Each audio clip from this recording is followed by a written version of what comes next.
Hello, hockey fans, and welcome to another episode of Anatomy of a Season, and welcome to part 2 of our look at the 1987-88 New Jersey Devils.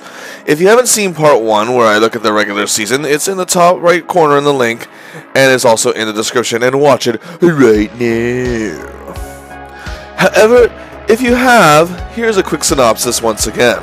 Since their origins in Kansas City in 1974, their stay in Denver from 76 to 82, until finally moving to the Garden State in 1982, and until this season, the New Jersey Devils were a punchline at a sports bar in Peterborough on a drunken happy hour night. Basically, to sum it up, how bad this team is was pretty much their reputation. It's seen almost under the radar, disguised under their below-average display on the ice, that young talents were emerging. And while it may have been slow, before they knew it, the Devils suddenly started looking better on paper. Actually, they showed drastic improvement in the 86-87 season, especially when it came to their scoring input. Their defense and goaltending, however, was still quite abysmal. Also, a new regime came on board, however, after that season, led by team president and self-appointed general manager Lou Lamoriello. He drafted OHL London Knights star Brendan Shanahan in the first round, acquired Tom Kurvers from Buffalo to strengthen the defense, and also acquired Canucks star forward Patrick Sundstrom to add depth to their core of top forwards. In 1987-88, something unexpected happened, however. The Devils weren't complete losers. Top forwards Kirk Muller, Aaron Broten, and Pat Verbeek all had career years. Muller set a franchise record in points, Verbeek scored 46 goals, and Aaron Broten was proven to be a great setup man, and supposed draft bust John MacLean showed that he was written off way too early. Grinders such as Claude Loiselle and rookie Doug Brown came to play.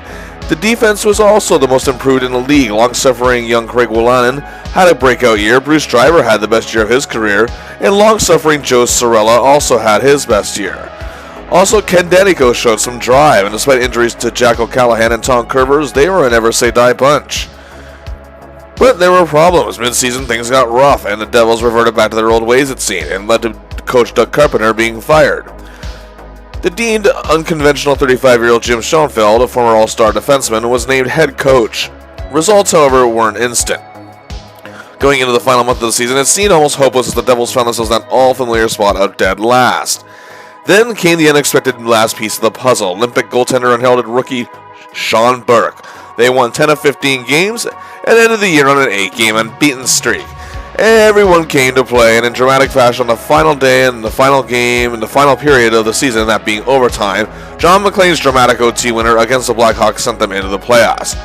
The Devils finished 38, 36, and 6 for 82 points, their first winning record in the franchise's 14-year history, their first playoff appearance since moving to New Jersey.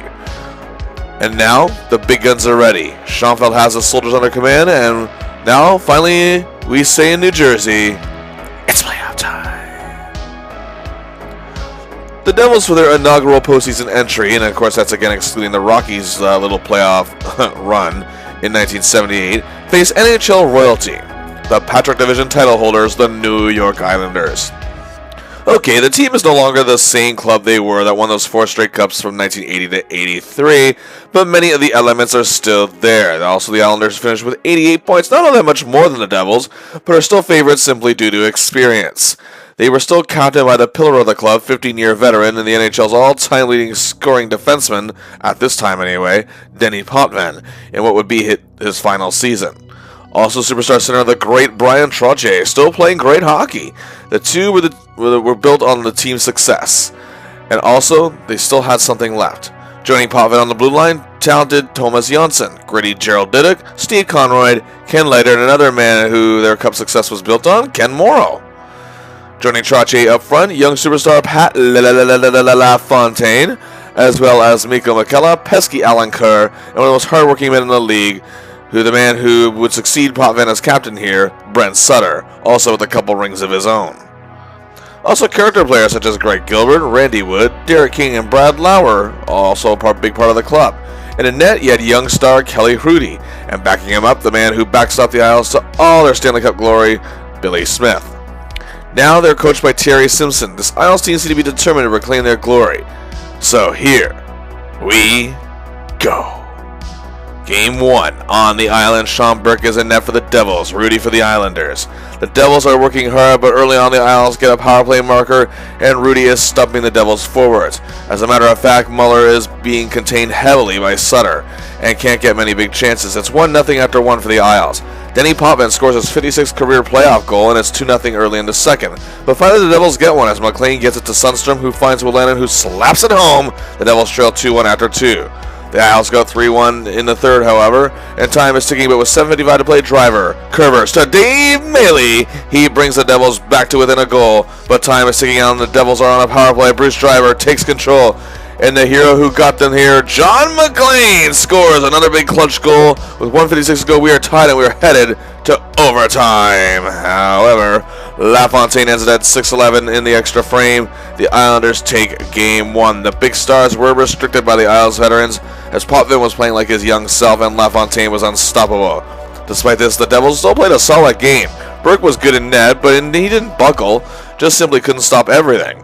There was over a combined 100 penalty minutes in this game, which in playoff hockey at this time, in terms of division rivals, is pretty normal. MacLean looked great, and nobody is really panicking yet. Game 2 in a shocking move, Bob Sauvé gets the start in net. It's a tense affair once again, and also once again the Devils' top forwards are being contained. However, Brown and Loiselle and the Devils' defense get tougher in terms of knocking around LaFontaine and others. However, the Isles' defense is a wall in front of Kelly Rudy, and it's scoreless after one period. But in the second, the Isles strike again first. As just under 3 minutes later, however, Daneyko takes control of a rush, and then Jim Korn finds John MacLean, and the game is tied. And then late in the period, the Devils' penalty kill went to work. Cue Doug Brown, who manages to clear the puck to Claude Loiselle. A short-handed goal! The Devils have their first lead of the series 2-1 after 2 periods. However, early in the third period, Diddick ties it on the Isles' power play. But 1:37 later on the power play of their own, O'Callahan takes control. Mark Johnson picks a spot and puts it in the net. The Devils lead 3-2. The Isles try to get to Sauvé, but he's turning back everything. Even playoff warrior Trottier can't get past him. The New Jersey Devils win their first playoff game in team history, and the series is tied on top of that. Once again, it's the Devils grinders who work for the win. MacLean continues to look sharp, though it's pointed out that the Devils star forwards are all pointless so far. But either way, it's a big win, and they held LaFontaine without any shots on goal as well. But now the series is tied at 1 apiece, and we head to the first playoff game in the Garden States. Game 3, a sold-out crowd at the Brendan Byrne Arena is ready. The Devils faithful is ready for this historic first ever happening in their arena. Despite Sauvé's excellent performance in Game 2, Burke is back in net for the Devils, and he is a wall.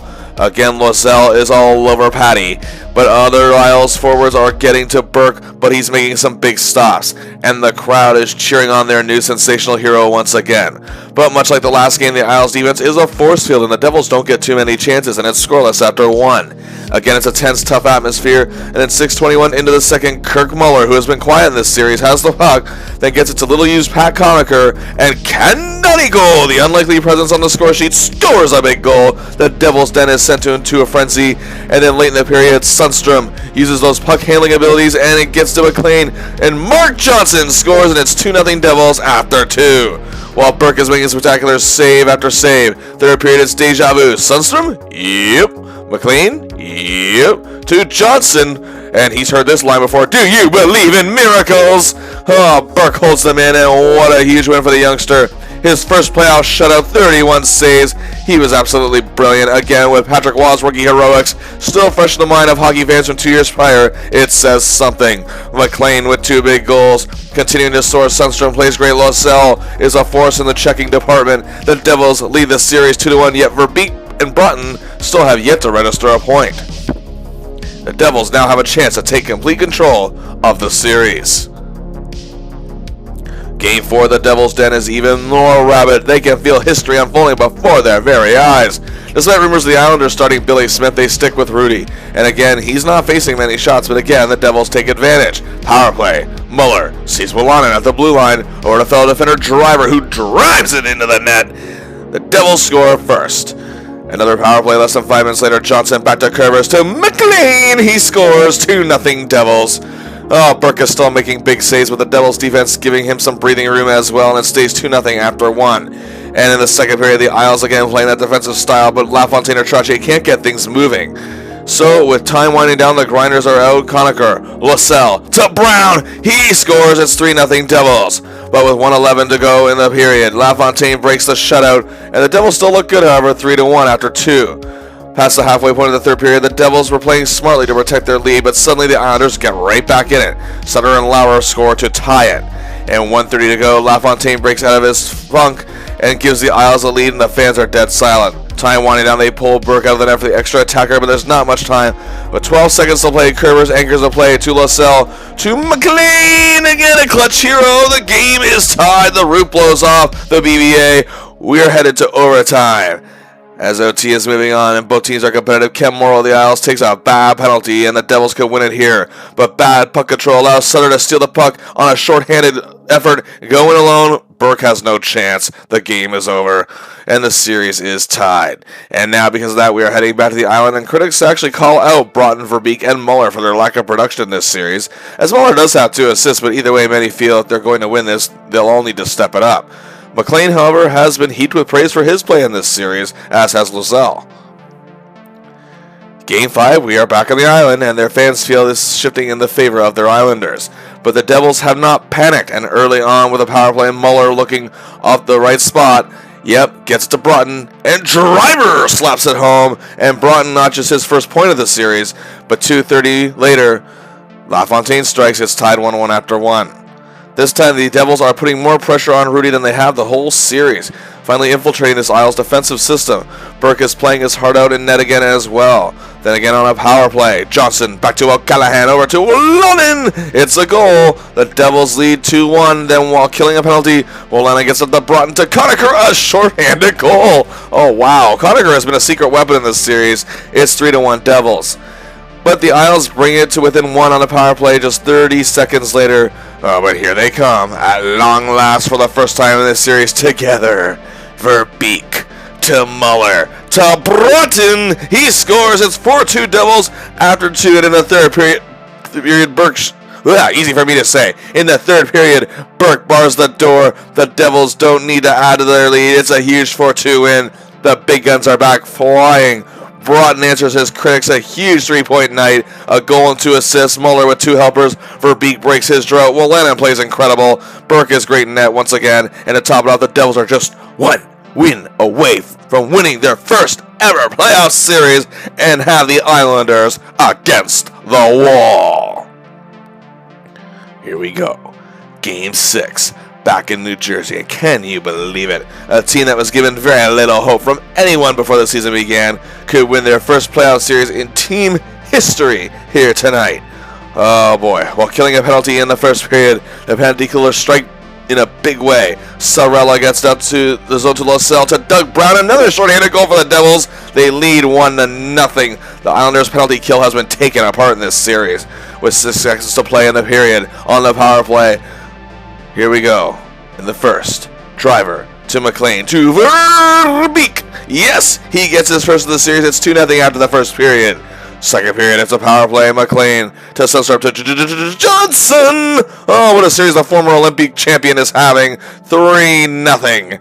The Isles, however, get on the board, but again, power play, check. Kurvers steers the ship. Broten takes the wheel. Driver sails it home. 4-1 Devils. And then that second line, MacLean, Johnson, Sundstrom scores 5-1 after 2. The fans are feeling it. The excitement is being felt in the Garden State 618. Another power play. The same combo strikes again with Sundstrom scoring the goal. 6-1. It's in the bag. But wait, 120 later, the Isles get a goal. 108 later, get another. 118 later, another. 236 later, another. What the hell's going on here? Within 5 minutes, it's suddenly 6-5. The commentators referenced the famous miracle in Manchester in 1982 when a lowly Kings team erased a 5-goal lead to beat the powerful Oilers. The crowd has grown silent. The Devils may have gotten a little too comfortable. You can't do that in the playoffs. But hey, they knuckle down, and the Isles are pressing. Rudy leaves the net. Burke is sharply focused. The clock is counting down. Fans are going nuts. 5, 4, 3, 2, 1, 0. Despite that final score and final onslaught of the Islanders, the New Jersey Devils have won a playoff series for the first time ever. Mark Johnson, who'd missed 26 regular season games due to injury, was a beast. A goal, 2 assists for 3 points, as was John MacLean, again playing fantastic. He's on a whole other level in this series. 4 assists. And Sundstrom, who's playing the best he has since arriving in the Garden State, has 3 points. Just when it looked like collapse was imminent, they pulled it out, and now move on to the Patrick Division Final. What a warrior John MacLean was out there. Well, he was always a hard worker. His hustle combined with his 11 points really made him the top forward of this series. Again, that's almost 2 points a game, 4 goals, 7 assists, and they led the way for the Devils in their scoring. He stepped it up as the top line was ineffective in the first few games. And yes, indeed, that second line filled the void of the first. MacLean, along with Sundstrom and Johnson, were just incredible here. Johnson's 8 points were outstanding as he was healthy and in top form. Sundstrom tied with defenseman Bruce Driver for third for 6 points. The Top Guns did emerge near the end of the series with Broten's big Game 5 performance, and Muller started to gain consistency, yet Verbeek is still looking to truly break out. Doug Brown was great as well on the penalty kill. The rookie who's proving knows what playoff hockey is all about. The big surprise, however, was Pat Conacher, who saw some regular season action, but added to the lineup and proved to be a presence and a big help in holding back Trottier, one of the greatest playoff performances of all time. And again, Claude Loiselle, what more can you say? He's probably been their best overall defensive forward on the grind all season. Yes, indeed. However, the big terms of restricting the outside slot was Claude Loiselle, and his style helps win the series, and his +3 led the team. And he was playing like a champion out there after the puck in every shift, fighting for it along the boards wherever it may have been in the open ice. It didn't matter. His presence, again, a big difference maker all year, and again in this series. On defense, Driver was the man, leading the way with 6 points, as Wolanin, Kurvers, and Daneyko were all excellent as well. Cirella, however, struggled somewhat, while Callahan and Velicek were hit or miss. But an all-around great showing defensively from the Devils. Sean Burke excelled in his first playoff series, despite a couple rough outings, but overall was superb in his puck stopping, going 3-2, making highlight reel saves, and proving he who can face pressure. Bob Sauvé in his one appearance got a win and looked really good.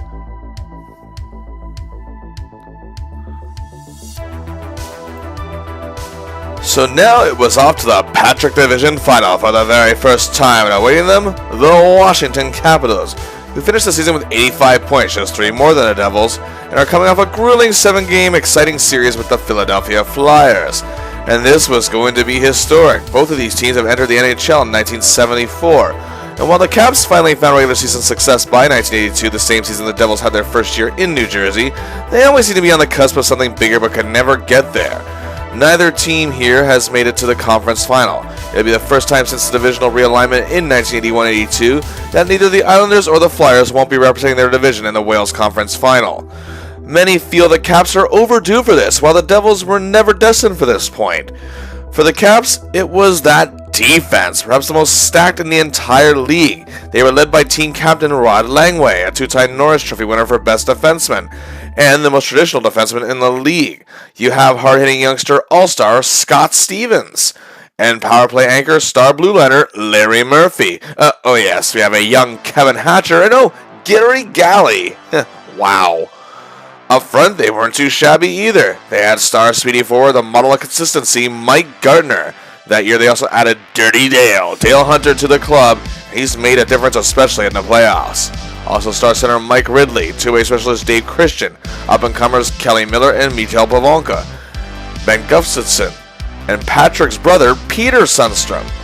Also, speaking of Peters, in net, veteran all-star Pete Peters, who has an extensive playoff experience, and backing him up, the reliable Clint Malarchuk. Behind the bench, the man who has helped shape this very team, Brian Murray. The Caps are favored to win this, but not very heavily. Game 1 at the Cap Center in net. Burke is in there, but it's the Pete Peters show. He's making some big saves and frustrating the Devils, who can't get any momentum. The Caps lead 1-0 after 1. And while Burke is doing what he can, it's eventually 3-0 Washington, and Larry Murphy's on fire. The Devils do finally break Peters' shutout bid. Midway through the third period, Broten and Verbeek find Kurvers, who makes a good shot not to fool Peters. It's 3-1, but that's as good as it would get. The Capitals would walk away with a 3-1 win, as the Devils simply ran into a red-hot goaltender on this night, and Burke again made some big stops. There was a highly competitive game that simply went the way of the Capitals. Game 2, the Caps faithful is feeling it, however, and leader and star defender Rod Langway's season is over, however, due to injury. That's not good for the Caps.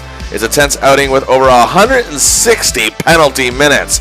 Both teams are going balls to the wall, as they say. Peters is again bombarded. Burke faces a lot of action as well. And midway through the first, our heroes on the power play. Driver over to Kurvers, and Broten is ready, and he scores. But not too long after, a Mike Ridley goal makes it 1-1 after 1. And then in a great play, Muller gets it to Broten early in the second, and he scores his second goal of the game. 2-1 Devils. 2:21 later, power play. Verbeek to Driver. Oh, look, there's Broten! He scores his first playoff hat trick of his career. Murphy ever gets one back for the Caps to close the gap to a goal, but 29 seconds later, here they come. Muller! And then to Verbeek, who gets the goal. 4-2 after 2. The Devils are moving like a well-oiled machine. Third period, Burke and the defense keep the Caps at bay, but another power play leads Cirella to find Johnson, to find Sundstrom to score. A huge 5-2 win for the Devils to tie this series. Broten is just an absolute machine out there, a Terminator. His first playoff hat trick and adding an assist for 4 points. Kirk Muller is showing some great drive out there as well, playing more like he did in the regular season, and Driver is really steering the ship perfectly. Burke was again excellent, and this series, however, now is anybody's to take, as it's tied 1-1 as we head to the Garden State. Game 3 in East Rutherford, nobody could have predicted what would happen on this night. The Caps, however, went with Clint Malarchuk in net, and on a power play, Sundstrom takes control. He gets it back to Daneyko, who finds Johnson. He gets a big goal to open the scoring. And now that second line is coming in. Power play. Tick. MacLean. Tack. Sundstrom to Johnson. He gets his second goal of the game, and it's 2-0 Devils. The Caps get one back, and it's 2-1 New Jersey after 1. Less than a minute into the second period, Loiselle sets up Sundstrom, who gets his first goal of the game to go with his 2 assists already. And then the Devils' penalty kill, which has been pretty damn good all these playoffs, as Walishik sends in Loiselle, who scores. It's 4-1. But the Caps get 2 back suddenly. It's 4-3. However, under 2 minutes later, Sundstrom finds Anders Carlson and now has 4 points on the night. Wow. Murphy again gets the Caps to within a goal shortly after. And then Daneyko sends in Doug Brown, and then he and Cirella find Sundstrom. Oh yes, with 15 seconds left in the period. And Sundstrom scores his second goal of the game. He has a 5-point night. The Devils lead 7-4 after 2. And Malarchuk is finished, and the Caps put in Peters back for the third period. And then in the third period, Sundstrom sets up Johnson, giving him his first career hat trick. And commentators begin to mention that this is Sundstrom's 6th point of the game, and mention that Wayne Gretzky holds the record for 7 points in a playoff game, doing so 3 times. And then here comes that big line again. MacLean to Sundstrom to Johnson. 4 goals for Johnson. Patrick Sundstrom ties an NHL record. 2 goals, 5 assists, 7 points in a playoff game. The PA announcer also lets fans know that Sundstrom is tied the record, getting a huge ovation. Oh, they want to see him break it. Whenever he touched the puck, the fans would cheer. And then with 5:46 to play, Daneyko, who is having a career evening, finds Sundstrom. He gets the goal. 8 points in a playoff game. A new NHL record. Everything about Sundstrom was just clicking on this night, and he gets it. He gets it by notching a natural hat trick. It was an unlikely event nobody saw coming, and it has forever endeared Sundstrom's legacy to this very day among hockey fans in New Jersey. Some thought Gretzky would likely take the record back, but it never happened. Mario Lemieux did tie the record a year later, but as of the 2023 Stanley Cup Playoffs, that is the beginning of them, that is, Lemieux and Sundstrom still share the record. And with that, a 10-4 win for the Devils. An emphatic statement along with Sundstrom's historic night where he was announced obviously as the first star of the game, getting a huge standing ovation. The second line overall delivery, and Johnson 4 goals, his first playoff hat trick. MacLean continues to play outstanding. Ken Daneyko anchoring offensive rushes with 4 assists. Career night for him. What a game he had. And to top it off, that 10-4 win where Broten, Muller, and Verbeek were all pointless. Incredible how this team is performing as a whole. By the way, there was over 200 penalty minutes in this game. And some feel it's easy sailing in this series going on as the Devils take a 2-1 series lead. Game 4, the Devils fans are riding high after that historic third game. Sundstrom gets a standing ovation during introductions, and he continues to roll just over 3 minutes in. He and Johnson set up Kurvers and they strike first, but that's as good as it would get, sadly. The Caps took control and Peters was making big saves, and the Caps led 2-1 after one. They took a 3-1 lead, and Peters actually would get hurt, and Muller, fresh off letting 7 goals in the game, comes in, but he allows no goals this time. The Caps take this one 4-1 on the strength of Dave Christian's 2 goals. Good performances from both goalies and their star defense playing outstanding. And they tie the series just like that, killing the Devils' momentum, taking wind of their sails as they get ready to head back as we shift once again to the nation's capital. Game 5, the Caps faithful is ready to see who gets in the driver's seat. Schonefeld decides to go with Sauvé for Game 5. Muller is in for the injured Pete Peters. Early in the game, Muller and Sauvé are putting on a show, making big stops for their respective clubs. But then late in the period, Kirk Muller picks up a loose puck and finally scores his first goal of the playoffs. The Devils lead 1-0 after 1. And then in the second period, on a power play, Verbeek to Muller to Kurvers. He scores. It's 2-0 as the goalies are both again making big stops. In the third period, the Caps did get one back, but then it's Verbeek to Muller, his second goal of the game. Sauvé holds him in the rest of the way, and the New Jersey Devils are just one win away from doing what seemed like an impossible dream and making it to the conference final for the very first time. Muller, who had faced criticism for his lack of offensive input in the postseason, came alive with 2 goals and a helper for 3 points, his best game of the playoffs of his career so far. Sauvé plays fantastically. Here we go.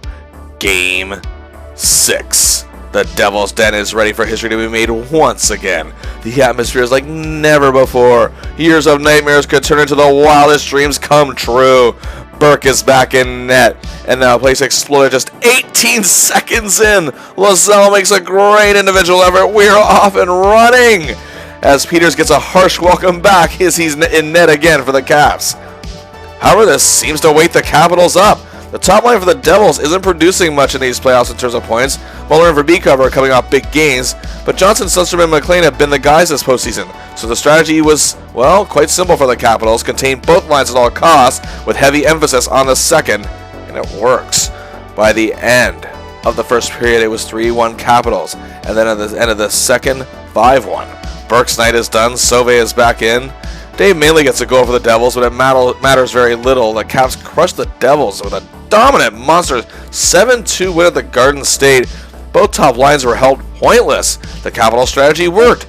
Murphy and Stevens made life hell for the Devils as well on defense, and now we're off to a 7th and deciding game, and the Caps have momentum as they head home. However, both teams have now won 2 road games. Here we go. Game 7. Their first in team history, and we're in Washington. The rabid Cap Center crowd is ready for, again, another huge Game 7 win like their opening round series. This is where guys like Dale Hunter thrive the most. The Caps are going with Peters, who has played his fair share of Game 7s. And who does Schonefeld go with? Well, Burke has had a rough go in this series in some games, so they look good in his one win. But they instinctively go with the kid who has gotten them there in that final stretch of the regular season. Yes, indeed, Sean Burke gets the call. The Devils begin the game with a top line, and 14 seconds in on the opening rush of the neutral zone, Verbeek to Broten to Muller! The Devils strike first, but again, they struck early in the last game. Burke, however, this time is dead focused, goaltending like a veteran, and later on, Cirella and Driver find Loiselle. It's 2-0, and it stays that way after 1. In the second period, the Devils are playing smart hockey, and the Caps are getting stymied by Burke, but a Grant Ledyard goal gets the Caps in the game, and with 6 seconds left in the frame, Galley makes the Devils pay for a mistake, and they tie the game 2-2 after 2. Oh boy, tie game going into the third period of the 7th game. Burke and Peters aren't giving an inch. The defense on both sides are working hard. The checkers are hustling. The top dogs are looking for any chance they can get. Time is starting to tick, and then with 6:11 to play, Johnson to Wolanin. John MacLean, yippee-ki-yay, another clutch goal from Big Game MacLean. But the Caps are not giving up.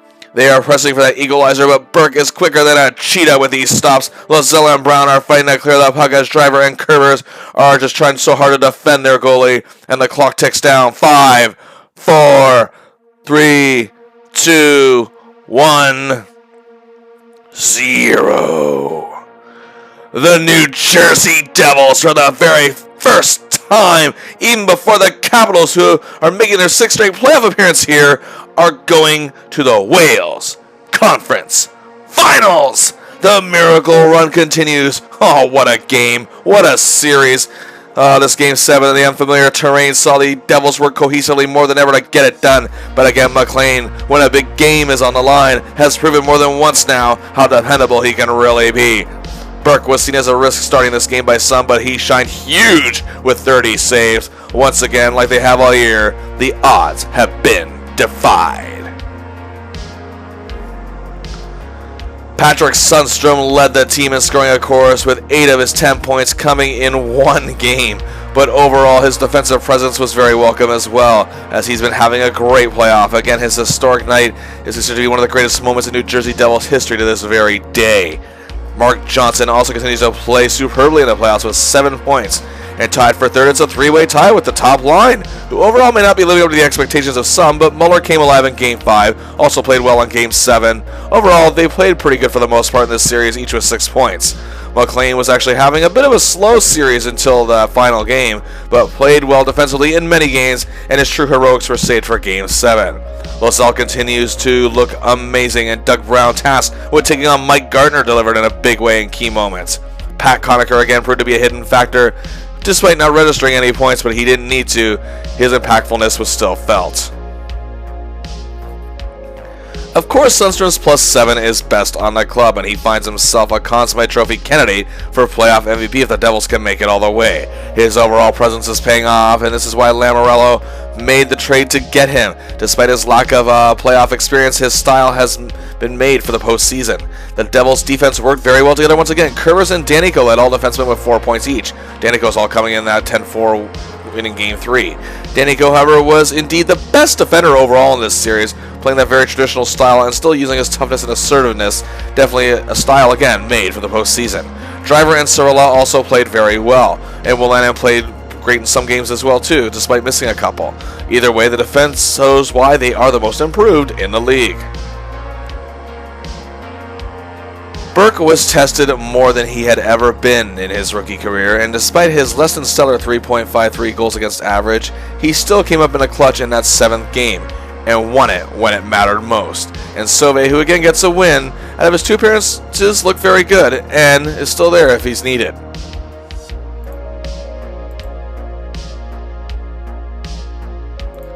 It's crazy to think after everything, the hardships, the non-stop obstacles, the constant losing, even things during this very season, the New Jersey Devils are actually 1 series win away from making it to the Stanley Cup final. Had you even said that a few months before this, you'd have been laughed at 10 times or even double over.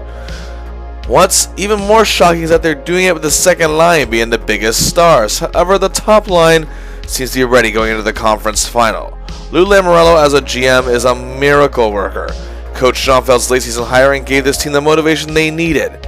Now, they have the chance of a lifetime. And indeed it is now time for the Wales Conference Final. The Devils' historic run continues, and in their way, the big bad Boston Bruins.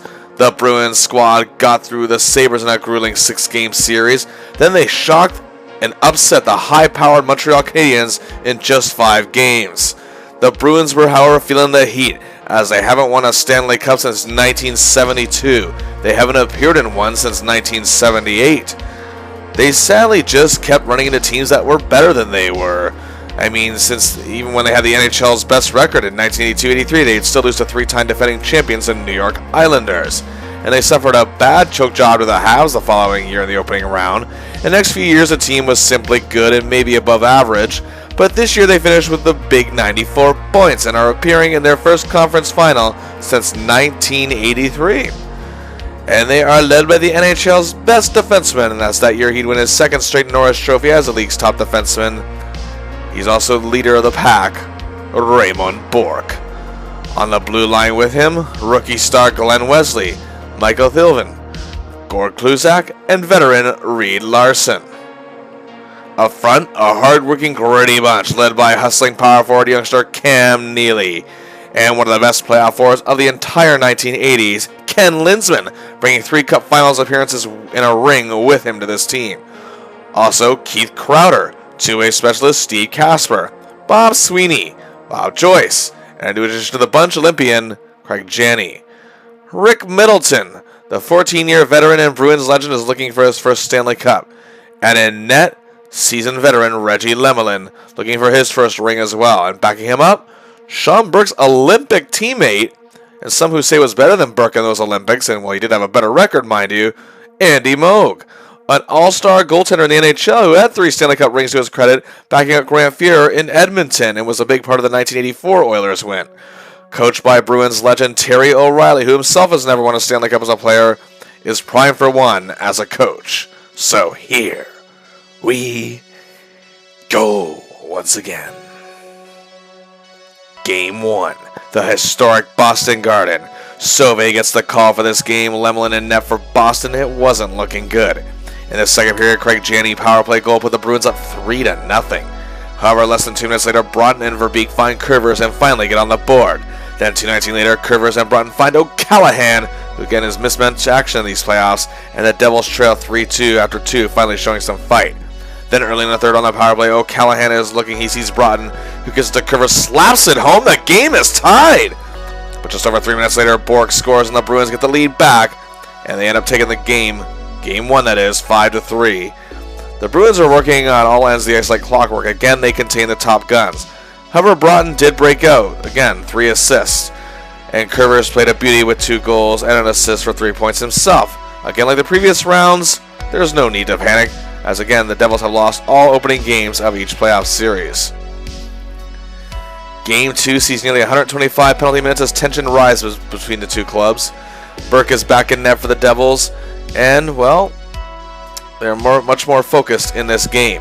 The Bruins struck first on the power play, but the Devils were put on a power play of their own. Kurvers slides at the driver, and Verbeek gets the goal. The game is tied. Another power play. Here they come again. Verbeek to Muller to Broten. He scores. It's 2-1 Devils after 1.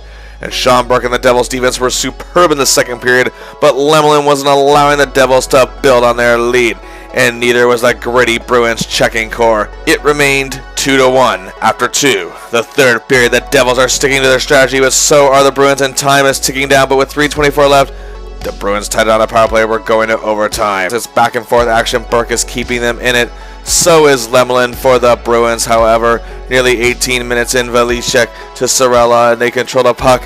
Here's Brown! Doug Brown scores the OT winner. The Devils tie the series. Verbeek plays out beauty as he has taken more criticism than anyone in the Devils in these playoffs. An overall great game for everyone on the Devils, working together to overpower these Bruins, and Burke with great clutch goaltending. Yes, indeed, we are tied 1-1 as we head to the Garden State. Game 3, the Devils' den is in full force tonight and are ready for the miracle to continue. And in the first period, it's a defensive-minded first period, with the teams scrapping at each other and the fans getting excited, feeling something crazy is happening. But in the second period, it all falls apart. 3 goals, a minute 13 apart, all set up by Ray Bork. 2 of them on a power play. Burke's night is finished. And again, Schonefeld is incensed at the officiating in this game. Even with Sauvé in the game, it mattered very little. The Bruins took a 4-0 lead. Brendan Shanahan, however, would score his first playoff goal on a power play, but the Bruins led 5-1 after 2. They would go on to win 6-1. This was a disaster of a game. The Bruins take a 2-1 series lead. Even that Devils second line, who has been the best in these playoffs, have been shut down for the most part.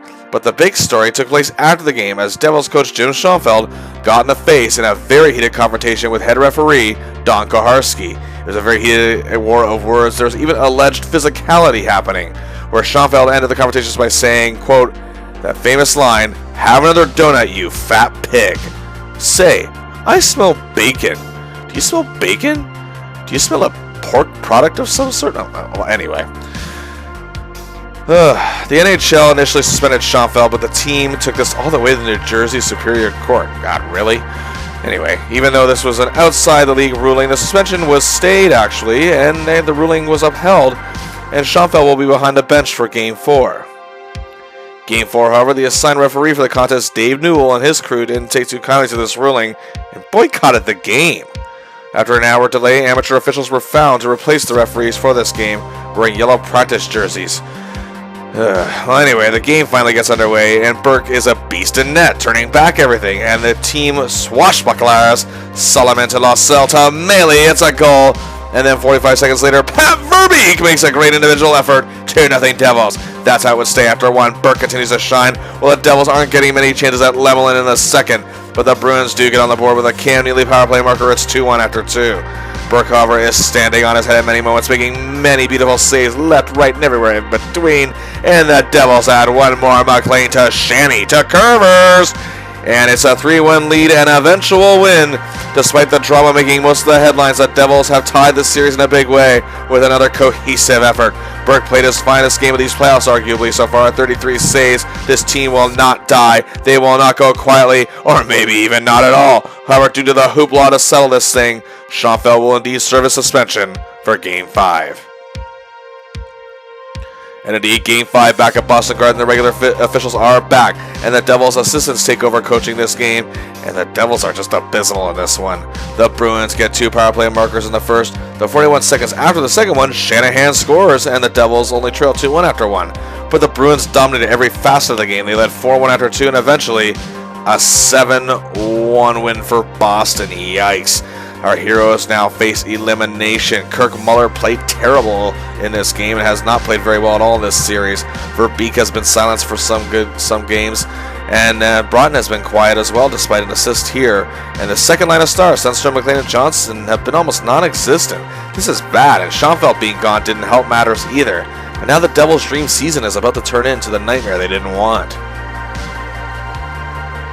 Game 6, however, the Devils' faithful has faith, and Schonefeld is back behind the bench, and the second line needs to desperately come alive for the Devils if they want to force a 7th game. Burke is called upon in the dire situation despite his performance in the last game, and it looks bad early as Boston scores nearly 2 minutes in, silencing the crowd.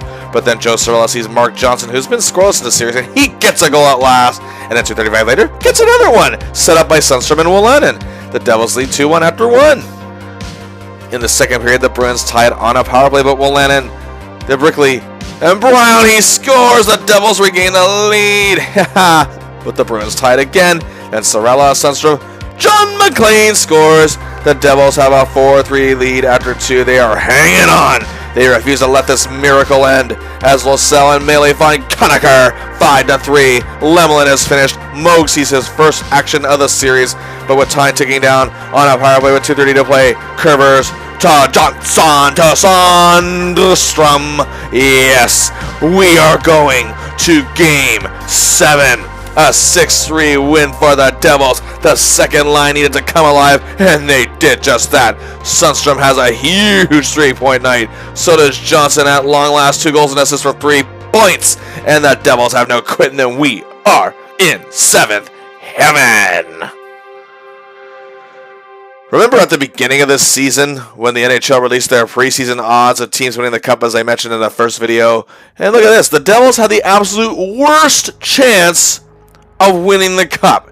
Now they are just 1 win away from making it to the big dance, which nobody thought possible. Indeed, impossible, improbable, but just a victory away from being a reality. These men only dreamt about what winning was like, and now they're on the cusp of being the ultimate winners. So here we go. Game 7. You can cut the tension with a knife. Both teams have their eyes on what's on the line. Sean Burke faces the biggest challenge of his career in net. Reggie Lemelin has spent a decade in the NHL waiting for his chance. Now 34 years old. Here he has a big opportunity ahead for himself, so he'll be determined. And again, we are underway in the packed house at Boston Garden. The Bruins' defensive scheme, however, and checking is too much for the Devils in the first period. And the Bruins' offense responds, and they lead 2-0 after 1. Veteran Rick Middleton made it 3-0 for the Bruins in the second. The situation was becoming very dire. Late in the frame, Doug Sullivan sets up big game MacLean to finally get the Devils on the board, but they still trail 3-1 after 2. This is not looking good. But early in the third, Schonefeld mixes things up a bit. MacLean to Broten to Muller. Muller gets the biggie, finally breaking through after what has been a pretty bad showing for him in this series. And in the nick of time, the Devils are trying with all their might. They only trail by 1 goal. There's lots of time. But then it all falls apart. They have nothing left. The Bruins scored 2 goals, 1:14 apart, and added the final insult, an empty netter with 24 seconds left. The dream is over. The New Jersey Devils are down heavily 6-2. The big guns have been disarmed for much of this series. The Bruins were simply a better team. And the fact that the Devils even got this far in the series with the play of some of their star players is remarkable in itself. It shows just how well they work together as a team, be that as it may. Some blame the lack of presence from the Stars, others blame the drama with Schonefeld and the officiating.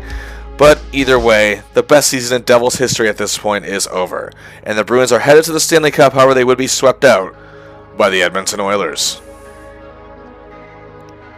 The Devils' scoring wasn't very impactful in this series, but Tom Kurvers did again prove he was a big acquisition for the team this season, leading the way with 7 points and was definitely their hardest working skater in this series. Broten played very well in some games, but disappeared completely in others and was an abysmal -7. Verbeek again couldn't stay consistent, was a team worst -9 in this series. He has a 3-way tie with MacLean and Sundstrom for 4 points, for third best on this team in this series. The latter two did play very well defensively, but the scoring prowess was very much hindered. Muller played the worst he had all season. He had 2 points and was a -8. Overall, he just seemed like he was getting owned by the Bruins out there. Not like he wasn't trying. That would come much later in his career. I'll get to that in a second. Johnson, like his line mates, played very well defensively, while Loiselle, Brown, and Conacher, Sullivan, and Melee gave their all, but the Bruins were just too good. Shanahan also showed some fire in the series and gave a preview what his future would hold in the NHL. Mark Johnson's +5 led the team for this round. His impactfulness again was shown more and more in these playoffs than they had all season long. In a season that was filled with injuries, Johnson really came through for his club. And of course, since Kurvers led the team and scoring was 7 points, he clearly led all defensemen.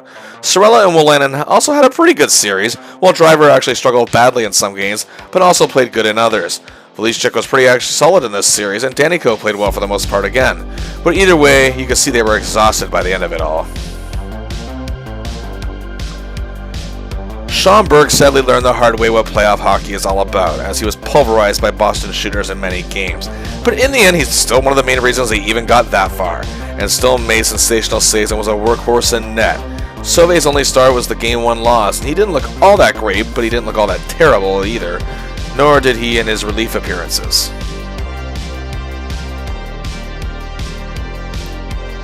But this was not a time to mourn. The New Jersey Devils gave their fans hope, and gave themselves the drive to win at long last.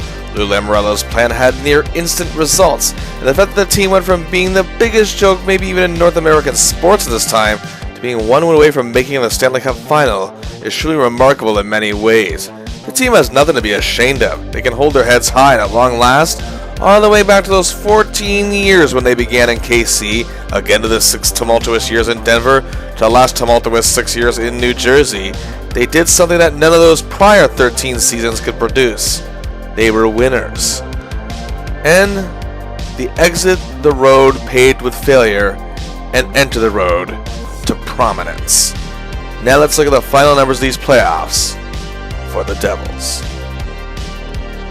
It's no surprise the way they played in these playoffs. The second line of Sundstrom, MacLean, and Johnson were the ones leading in team scoring. Sundstrom had 20 points, 7 goals, and 13 assists, which of course includes a Stanley Cup playoff record of 8 points in 1 game. And while indeed most of his points actually came in several big game performances, his overall play was the best on the team, I would say. MacLean and Johnson each tied with 18 points for second, and they played very well throughout the playoffs and were outstanding in their own right. MacLean again breaking through, saying that, hey, I'm not a draft bust, and Johnson, again battling through injuries all year, really shined through the best he had in his entire career. The top line, however, didn't produce as much as many thought they would. Broten, however, was the best of the big three. He had 16 points in 20 games, whereas Muller and Verbeek, while having some good games, overall weren't nearly as impactful as they were in the regular season. Muller's performance in the conference final was grossly lackluster. Loiselle and Doug Brown were both fantastic in terms of their tight checking ability in the first 2 rounds and still played pretty well in the third, while Brendan Shanahan showed he had what it took to succeed in playoff hockey. Doug Sullivan and Dave Mealy were also key in the success of this club in the postseason. Sundstrom's 20 points allowed him to be the only Devils player to finish in the top 10 among playoff scorers, tied for Detroit's Adam Oates for 9th in playoff scoring.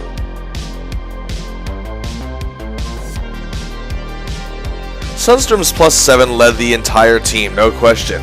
Tom Kurvers, however, led all defensemen in scoring, continuing the momentum from the final stretch of the season into the playoffs. He was excellent with 15 points, 6 goals, and 9 assists. Bruce Driver and Craig Wolanin were also very excellent in many games, continuing to show their growth. And Joe Cirella, however, struggled to see and grasp some concepts of playoff hockey, but overall, he did provide great leadership for the team and the blue line. The breakout star, however, was Ken Daneyko, whose toughness and aggression in the postseason showed he is the type of man in that atmosphere to give something extra in important games. As a matter of fact, Kurvers' 15 points was only second to Ray Bourque's 21 among defensemen in scoring in the postseason. Rookie goaltenders succeeding in the playoffs isn't overly common, as one might think, but Burke did all he could. He played with a lot of heart, and he was sensational in many games, still winning 9 of them. His goals against average of 3.42 and a pretty good save percentage of .889. As some say he buckled, but again, he had momentum on his side, and again was just one step away from the big dance. And Bob Sauvé in 3 starts, won 2 of them, looked great in what would actually be his last playoff appearance of his career. The Devils were on the right path, but it would take a little while to get to the ultimate destination. They had missed the playoffs the following year, but when the 1990s rolled around, they became a perennial annual playoff club. Changes would come, however. Some players from this team would leave by the time the new decade rolled around even. But Lamoriello was going to build a contender or die trying. He added power forward Claude Lemieux. But in 1991, that's the year, I think, when everything truly changed. He took great pains to get Scott Stevens, the superstar defenseman, to come to the Garden State as compensation for losing Brendan Shanahan. After some reluctance from Stevens himself, he arrived and changed it all. He drafted another defenseman by the name of Scott Niedermayer. He took a huge gamble and took much criticism, actually trading Kirk Muller for Habs superstar Stéphane Richer just before the season was set to begin. And Sean Burke had left the club as well. However, they still hadn't won a playoff series since this miracle year, but that changed in 1994.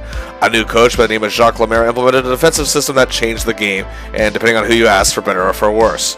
And with a rookie goalie named Martin Brodeur, they made it all the way to the 7th game of the conference final once again in 1994, only to lose once again. But the next year, they acquired Aaron Broughton's brother Neil as the missing piece of the puzzle. The Devils became Stanley Cup champions in 1995. And 3 members of this 1988 team, John MacLean, who had become the team's top forward pretty much, as well as defenseman Bruce Driver and Ken Daneyko, were all key members of this club and played fantastic in those playoffs, and were the only 3 to see this journey the whole way through since that 1988 run.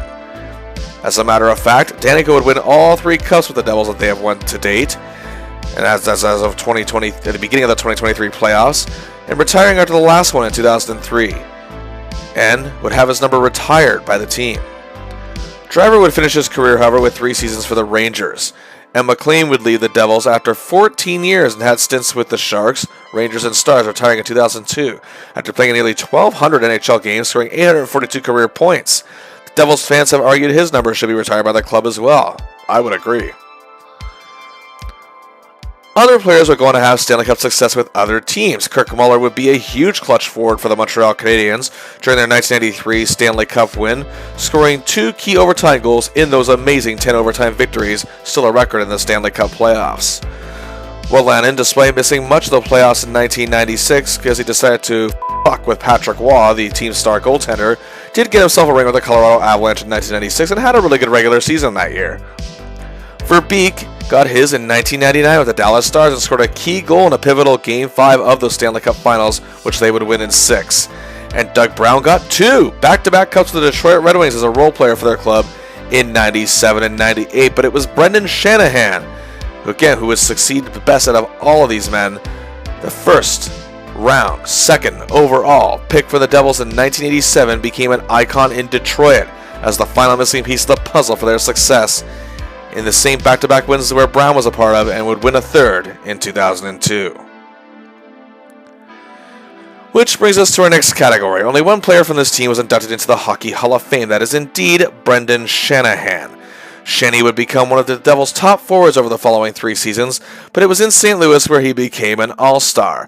After a season and a bit in Hartford, he became an icon in Detroit, as I mentioned, for the Red Wings, as their final missing piece of the puzzle, winning 3 Stanley Cups. After 9 seasons in Detroit, he still showed he had something left, with 2 seasons with the Rangers, and actually played his final season back in New Jersey, but only played 34 games and was worn down by this point, and retired in 2009. He played in over 1,500 NHL games, scored 1,354 points that included 656 goals. On top of that, internationally he was highly successful. Olympic gold medal, Canada Cup, and a World Championship gold. Also, Lou Lamoriello, who remained general manager of the New Jersey Devils overall for 28 years until 2015. And indeed, he was inducted. The man who was the architect, helped turn them into winners, got his enshrinement in 2009. And why not? 3 Stanley Cups, 2 more finals appearances, making the playoffs more than 20 times in that period.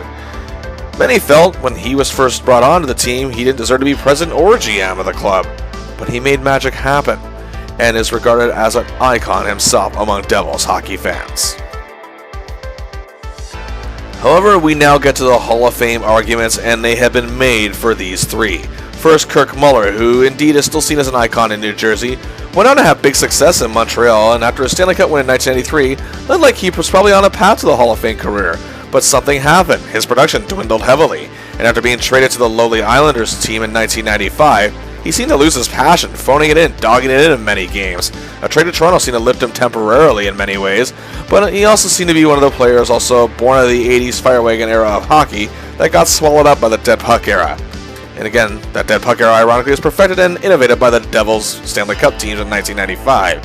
He became more of a role player with stints in Florida and Dallas, still being seen as a key veteran leader and key defensive forward, before retiring in 2003 after 19 NHL seasons, where again he did score an awesome 959 points, played in nearly 1,350 games. But 748 of those points came in his first 10 seasons, meaning his last 9 he only totaled 211. And indeed, he played in 6 NHL All-Star games, 4 for the Devils, and actually that's back when that meant something. Again, 4 for the Devils, 2 for the Habs, and he had even half the production in his final 9 seasons that he had in his first 10. He might have just made it into the Hall of Fame. Pat Verbeek, after leaving the Devils, became a very popular player in Hartford, had a really good season in New York, played pretty well in Dallas, where he won his only Stanley Cup, spending 3 seasons there, played 2 years in Detroit, where he still managed to notch a 20-goal season this late in his career, before returning to Dallas, retiring in 2002, also after 19 seasons. Verbeek played in over 1,400 games, and has had over 1,000 career points, and has reached the 500 goal mark, and remains, as of one of the Hall of Fame class of 2022, one of 5 eligible players for the Hall of Fame that has reached 500 goals, not yet to be inducted. Some say that feat alone he should get in, and I see that argument as pretty valid in some ways. However, this is what's keeping him out. It seems his lack of individual accolades, or the fact that maybe he decides his tenure in Hartford was not considered the best player on any team he played for, and Hartford was pretty bad in that era. And despite playing 117 playoff games, he did register a very respectable 62 points, but was never really seen as a playoff guy. I personally loved Verbeek as a fan as a kid, but there's too much against him at this point for him to be a Hall of Famer. And finally, goaltender Sean Burke, who sadly would have a career that saw him play the majority of it for lackluster teams. And while he did play on a couple prominent playoff hopefuls, they were never heavy contenders. He spent time with Verbeek in Hartford, played 6 seasons with the club, the last of which was during their move to Carolina actually, but the team never made the playoffs. However, Burke put up excellent numbers, all things considered. After forgettable and brief stints in Vancouver and Philly, he regained his footing in Florida and then played some of the best hockey of his career for 5 seasons with the Coyotes. What? No, that's not a joke. Trust me, I'm actually being truthful. Again, after another brief stop in Philly, playing well as a backup in Tampa, he retired in 2007, again after a forgettable stop in LA. Burke did win 324 games, and 300 wins is the big goaltending milestone. However, he also lost 341. Some make the argument about comparing Burke to Gump Worsley. Again, the great original 6 goaltender who had a career-losing record and is a Hall of Famer, and has also reached over 300 wins. But one has to wonder, had Worsley not won those 4 Stanley Cups in Montreal, would he have gotten in? Burke only played in 38 playoff games in 19 seasons, and his rookie run was as far as he got. He never made it past the first round ever again in his career. And had he been with a cup-winning team even once maybe, he might already be in the Hall of Fame. However, he never got the chance to succeed in that regard, and that's not on him. But the argument for Burke, again, the best working for him, is his international play, as he's considered one of the greatest Canadian national team players of all time. In 1992 at the Olympics, he was outstanding, winning a silver medal. Yeah, okay, it's not gold, whatever, but it was Canada's first hockey medal in over 30 years, and that team is pretty memorable to some people. He also has 2 World Championship golds, and in 2020 was named to the IHF All-Canada All-Time Team. And who else is part of that team? Hall of Famers Gretzky, Lemieux, Pronger, and Niedermayer, and future Hall of Famer Sidney Crosby. Out of the 3 of these players here that we're making an argument for, Burke I see as the most likely getting in. After all, international play is being more and more recognized as time goes on by the Hall of Fame. Remember, it's the Hockey Hall of Fame. Actually, I wouldn't count out Burke perhaps getting in one day. That, however, does it for our look at the 1987-88 New Jersey Devils, a zeros to heroes story. What other teams would you like to see us cover? Leave a suggestion in the comments below, and we'll be seeing much more hockey content coming on the channel as the playoffs roll on. In the meantime, like and share the video and subscribe to the channel, and until next time, I'll see ya!